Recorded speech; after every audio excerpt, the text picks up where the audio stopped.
கர்த்தருக்கு ஸ்தோத்திரம். ஒரு நிமிட பதிவு. அதாவது கிறிஸ்தவர்களினுடைய திருமணம் எதில் முடிய வேண்டும்? அதாவது நம்ம திருமண வயது வந்தோடனே ஆண் பெண் திருமணம் பண்றாங்க.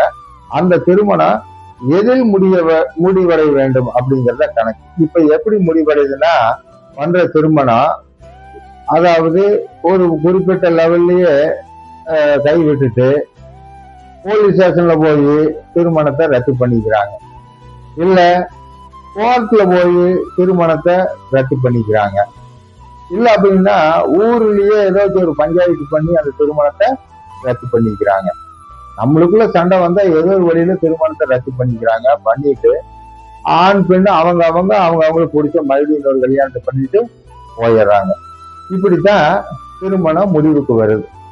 ஆனா கர்த்தர் இதை அனுமதிக்கிறாரா அப்படின்னா, கிறிஸ்தவர்களுடைய தெய்வம் கர்த்தர் இதையே அனுமதிக்கிறது இல்லை. அவர் என்ன சொல்றாரு அப்படின்னா, ஆணும் பெண்ணும் ஒரு தடவை கல்யாணம் பண்ணா அந்த திருமணம் எங்க முடியணும் அப்படின்னா, கணவன் மனைவி இறப்புலதான் முடியணுங்கிறார். ஒரு கணவனோ மனைவியோ இறந்துட்டா அந்த திருமணம் முடிவுற்றது, அவங்க மறுமணம் செய்யலாம் அப்படின்னு சொல்றாரு. அதனால பாதியில நிறுத்திட்டு ஒரு டைவர்ஸ் பண்றதோ இல்ல டைவர்ஸ் இல்லாம முடிவு கொண்டு போறதோ இதெல்லாம் செல்லாது கடவுளுடைய சந்நிதியில.